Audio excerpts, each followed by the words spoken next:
नमस्कार प्रेक्षकांनो. तर तारिणी या मालिकेमध्ये आपल्याला सगळ्यात भारी असा ट्विस्ट बघायला मिळणार आहे. ज्या युवराजने माझं घर सोडलं होतं तोच युवराज शेपूट हलवत घरी आता परत येणार आहे आणि तेही तारिणीमुळे. तेव्हा आता या तारिणीने युवराजला वठणीवरती आणण्यासाठी नक्की काय केलं असेल, नक्की काय घडलं असेल, तारिणीने अशी कोणती खेळी खेळली असेल की युवराजला गुडघे टेकत घरी यावं लागलं असेल. आणि सर्वात महत्त्वाचं, केदार आणि दयानंद खांडेकर एकत्र येणार आहेत. केदार आता त्यांना बाबाशी हाक मारत घरी परत आणणार आहे. तेव्हा आता हे सगळं कशा पद्धतीने घडणार आहे, काय काय घडणार आहे, हेच आपल्याला या व्हिडिओमध्ये जाणून घ्यायचं आहे. त्यामुळे व्हिडिओ शेवटपर्यंत पहा. तर आपण पाहिलं की युवराजचा अहंकार अगदी शिखेवरती पोचलेला असतो. बेलसरेंच्या घरामध्ये आरामात सोफ्यावरती बसून आईस्क्रीम खात बसलेला असतो आणि तोच त्याला तारिणीचा फोन येतो. तो आता तारिणीचा फोन उचलतो आणि म्हणतो, कोण बोलतंय? तारिणी का? मला वाटलंच होतं तुम्हाला फोन नक्कीच करणार. पण कसं आहे ना वहिनीसाहेब, ही अशी नुसती फोनवरची कोरडी माफी मला अजिबात चालणार नाही. मला ना तुमची मान खाली घातलेली हातबल अवस्था बघायची आहे. त्यामुळे एक काम करा, तुम्ही ना इथे बेलसरेंच्या घरी या, म्हणजे तुमच्याच घरी या, माझ्यासमोर गुडघे टेका, हात जोडून माझी माफी मागा. तेव्हा कुठे माझा राग थोडासा शांत होईल. आणि हो, तुम्ही माफी मागितली तर मी लगेच घरी येईन या भ्रमात राहू नका. तुम्ही एकदा माफी मागितलीत ना, मग मी विचार करेन त्या घरामध्ये पाऊल टाकायचं की नाही ते. हे सगळं ऐकून तर तारिणी क्षणभर गोंधळते. ती केदारकडे बघू लागते एकटक आणि केदारसुद्धा तिच्याकडे बघत असतो. पण तारिणी शांत राहून पुढच्या डावाची तयारी करत असते. त्यामुळे ती काहीच बोलत नाही, फोन कट करते. तर आता प्रेक्षकांना आपल्याला डिरेक्टली पुढचा सीन दाखवलाय. म्हणजे 6 वाजलेले असतात संध्याकाळचे. चेतना, पद्मिनी हॉलमध्ये आलेले असतात. पण ही तारिणी कुठेच दिसत नसते. चेतना बोलते, वहिनी ही तारिणी कुठे दिसत नाहीये. तेव्हा पद्मिनी टोमणा मारत बोलते, कुणाकुणाला तरी वाटत होतं की मोठी सून म्हणजे या घरातली वाघीणच आहे. आज काय होणार आहे माहिती आहे का? आज या घरातल्या मोठ्या सुनेचा सगळा माज युवराजच्या पायाखाली लोळण घेणार आहे. खूप मजा येणार आहे. आणि तेवढ्यातच तारिणी हातात औक्षणाचं ताट घेऊन अगदी रुबाबात समोर येते. तिला पाहून दोघींना सुद्धा पुरताच धक्का बसलेला असतो. तिचा तो आत्मविश्वास पाहून पद्मिनीचा जळफाट होतो. ती ओरडते, अगं ये 6 वाजायला आले. अगं तू अजून इथे काय करतेयस? युवराजकडे गेली नाहीस का नाक घासायला? यावरती तारिणी अत्यंत शांतपणे, अत्यंत आत्मविश्वासाने उत्तर देते, काकू तुमच्या त्या लाडक्या युवराजकडे जाऊन नाक घासायची वेळ या तारिणीवरती कधीच येणार नाही. मी तिकडे जाण्याची काहीच गरज नाहीये. आणि चेतना काकू, तुम्हाला काय वाटलं मी या घरामध्ये लपून बसलीये? नाही हो, मी तर हे औक्षणाचं ताट सजवत होते. आणि काकू तुम्हाला काय वाटलं, तुमचा लाडका लेक युवराज येणार नाही का? तो नक्कीच येणार. काकू तुम्हाला माझी जादू बघायची का? जादू हे बघा, माझं हे औक्षणाचं ताट पूर्ण होण्यापूर्वीच तुमचा लेक दारावरती उभा असेल, स्वतःहून निमूटपणे मान खाली घालून उभा असणार आहे. आणि हे माझं तुम्हाला ओपन चॅलेंज आहे. हे ऐकून तर पद्मिनी, चेतना या दोघींना सुद्धा राग आलेला असतो. पण खरोखरच पुढच्या क्षणी युवराज आणि निशी दारात उभे असतात. हे पाहून तर पद्मिनीला जोरदार असा धक्का बसलेला असतो. तर प्रेक्षकांनो, तुम्हाला प्रश्न पडला असेल की नक्की तारिणीने काय केलं असेल? युवराज चक्क निमूटपणे दारावरती उभा कसा काय राहिला? तो कसा काय आला? तर प्रेक्षकांनो, या तारिणीने युवराजची अशी काही नस दाबलेली असते की त्याला वळवळ करायला जागाच उरलेली नसते. ॲक्च्युली तारिणीने त्याला एक ऑडिओ फाईल पाठवलेली असते, ज्यामध्ये दयानंद खांडेकराची बातमी लीक केल्याचा आणि गुलाबला भेटल्याचा भक्कम पुरावा असतो. तर प्रेक्षकांनो, तारिणीने त्याला व्हॉइस नोट पाठवलेली असते. युवराज भाऊजी, हा ऑडिओ नोट ऐका. तुम्ही घरातून बाहेर पडल्यावर कोणाला भेटलात आणि बाबांची बातमी कशी काय लीक केलीत याचे हे पुरावे पक्के आहेत. आता तुमच्याकडे 2च पर्याय आहेत. एकतर संध्याकाळी 6 वाजेपर्यंत स्वतःहून गपचूप घरी या, नाहीतर बरोबर 6 वाजून 1 मिनिटांनी हे सगळे पुरावे मी थेट कौशिकीच्या हातात देईन, कौशिकी ताईंच्या हातात देईन, त्यांना पाठवेन. मग पुढे काय होईल याचा विचार तुम्हीच करा. त्यामुळे आता तुम्हीच ठरवा तुम्हाला काय करायचं आहे.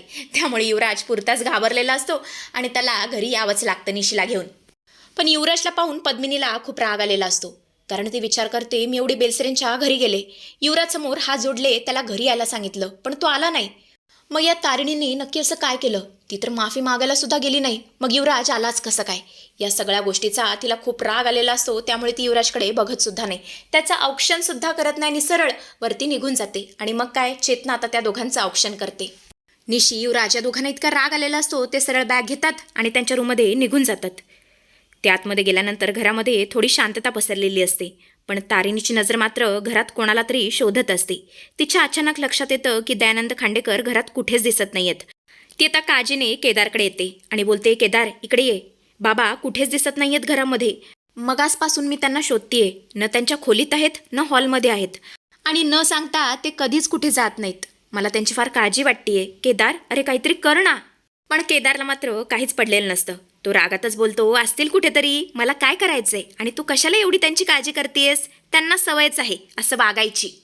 तेव्हा तारिणी बोलते, नाही केदार, मगाशी जेव्हा युवराजचा विषय निघाला ना, तेव्हा त्यांचा चेहरा खूप पडला होता. त्यातून पूर्णपणे तुटल्यासारखे वाटत होते. आपल्याला आत्ताच्या आत्ता त्यांचा शोध घ्यावाच लागेल, चल माझ्यासोबत. केदार बोलतो, नाही नाही, मी कुठेच येणार नाही. त्या माणसासाठी मी माझा वेळ वाया घालवणार नाही.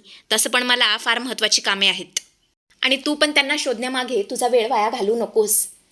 आणि तसं पण जाऊन जाऊन ते कुठे जाणार आहेत, मला पूर्णपणे खात्री आहे. ते पुन्हा घरी येतील, त्यामुळे निश्चिंत झोप. पण तारिणी मात्र काही केल्या ऐकायला तयार नसते. ती थेट डोळे वटारते. बॉसच्या थाटात ती बोलते, केदार, मी तुझी बॉस आहे विसरलास का? आणि बॉसची ऑर्डर तुला ऐकावीच लागेल. गपचूप गाडीची चावी दे आणि चल माझ्यासोबत. त्यांना जर काही बरं वाईट झालं तर तू स्वतःला कधी माफ करू शकणार आहेस का? नाही. या घरातली मोठी सून म्हणून माझी खूप मोठी जबाबदारी आहे, या घरातल्या प्रत्येक सदस्याची काळजी घेण्याची. त्यामुळे मला जावंच लागेल आणि त्यांना शोधावंच लागेल. चल माझ्यासोबत. आणि मग काय, केदारला नाईलाजाने तारिणीचं ऐकावंच लागतं आणि दोघेही रात्रीच्या अंधारात दयानंद खांडेकरांना शोधण्यासाठी घराबाहेर पडतात. दोघे आता वेगवेगळे झालेले असतात. केदार बोलतो, मी इकडून शोधतो, तू तिकडच्या बाजूला शोध. आणि अशा प्रकारे विभक्त होऊन दोघे आता दयानंद खांडेकर यांना शोधत असतात. पण प्रेक्षकांनो, इकडे दयानंद बाबांवरती असा काही प्रसंग ओढावतो की ज्याची तुम्ही कल्पनासुद्धा केली नसेल.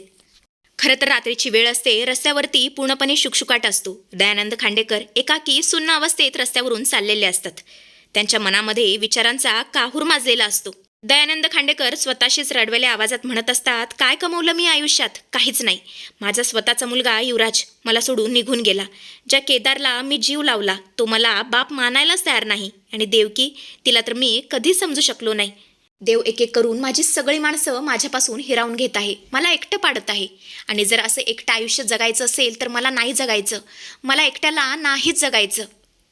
सगळ्यांच्या नजरेत मी फक्त एक वाईट आणि लाचार माणूस आहे. मग मी कशासाठी आणि कोणासाठी जगायचं? नाही, मला आता जगण्याचा काहीच अधिकार नाही आहे. ते विचारांच्या तंद्रीत रस्त्याच्या मधोमध चालत असतात आणि अचानक समोरून एक भरधाव वेगाने गाडी येते त्यांच्याच दिशेने. गाडीचा हेडलाईट त्यांच्या डोळ्यांवरती पडतो, पण ते जागेवरून हलत नाहीत. ते डोळे मिटून घेतात, कारण आता त्यांना जीव द्यायचा असतो. त्यांना आता जगायचंच नसतं, त्यांची जगण्याची इच्छाच मेलेली असते. गाडी आता एकदम त्यांच्या जवळ आलेली असते. तेवढ्यातच एका झटक्यात केदार तिथे येतो आणि त्यांना जोरदार धक्का देऊन बाहेर ओढतो, रस्त्याच्या बाजूला ढकलतो. दयानंद खांडेकर यांचा जीव वाचलेला असतो, पण केदार याला तर त्यांचा प्रचंड राग आलेला असतो. तो जोरातच ओरडतो, काय चाललंय तुमचं? नाही म्हणजे तुम्हाला जीव द्यायचा होता का? डोळे नाही आहेत का तुम्हाला? अहो, मी जर आता वेळेवरती पोचलो नसतो तर काय झालं असतं? तुम्ही मेला असता. अहो, स्वतःच्या जीवाची जरा तरी काळजी करा, जरा तरी जबाबदारीने वागा. हे असलं वागणं तुम्हाला शोभत नाही. दयानंद खांडेकर मात्र पूर्णपणे शॉकमध्ये असतात. ते केदारकडे फक्त बघतच असतात. केदारचा राग अचानक आता काळजीत बदललेला पाहून त्यांच्या डोळ्यातून आपसुकच पाणी येत असतं. आणि आता मात्र केदारला सुद्धा सहन होत नाही. तो अचानक खांडेकर यांना घट्ट अशी मिठी मारतो आणि हमसून हमसून रडू लागतो.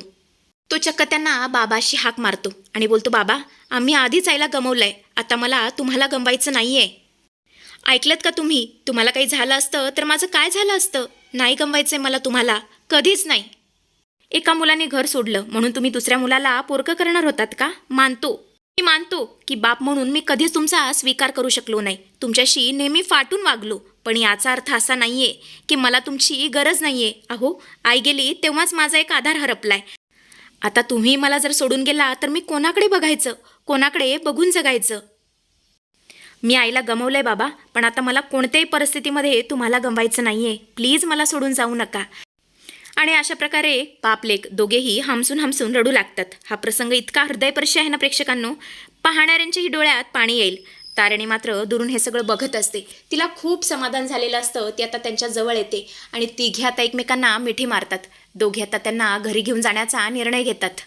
घरामध्ये पद्मिनी, युवराज, निशी हे सगळे हॉलमध्ये बसलेले असतात आणि तेवढ्यातच घरचा दरवाजा उघडतो. पद्मिनी तर विचारच करत असते की एवढ्या रात्रीचं हे तारिणी, केदार कुठेवर गेले असतील. पण समोरचं दृश्य पाहून सगळ्यांच्याच पायाखालची जमीन सरकते. कारण चक्क केदारने दयानंद खांडेकरांचा हात घट्ट पकडलेला असतो. तो त्यांना आधार देत घरी आणतो. त्यांच्या मागेच तारिणी सुद्धा असते. केदार आणि खांडेकरांच्या चेहऱ्यावर एकमेकांच्या बद्दल जिव्हाळा आणि प्रेम स्पष्टपणे दिसत असतं. पद्मिनी बोलते, हे काय पाहते मी? युवराज सुद्धा शॉक होतो आणि बोलतो, केदार आणि बाबा हे कसं शक्य आहे? केदार तर बाबांच्या नावाने सुद्धा चिडत होता ना? मग हा सगळा काय प्रकार आहे? आपलेकांची जोडी बघून सगळ्यांनाच आता खूप मोठा धक्का बसलेला असतो. तेव्हा आता या जोडीमुळे मालिकेमध्ये काय असा नवीन ट्विस्ट येईल हे बघणं खूपच इंटरेस्टिंग ठरणार आहे. असेच अपडेट्स बघत राहण्यासाठी चॅनलशी कनेक्टेड राहा.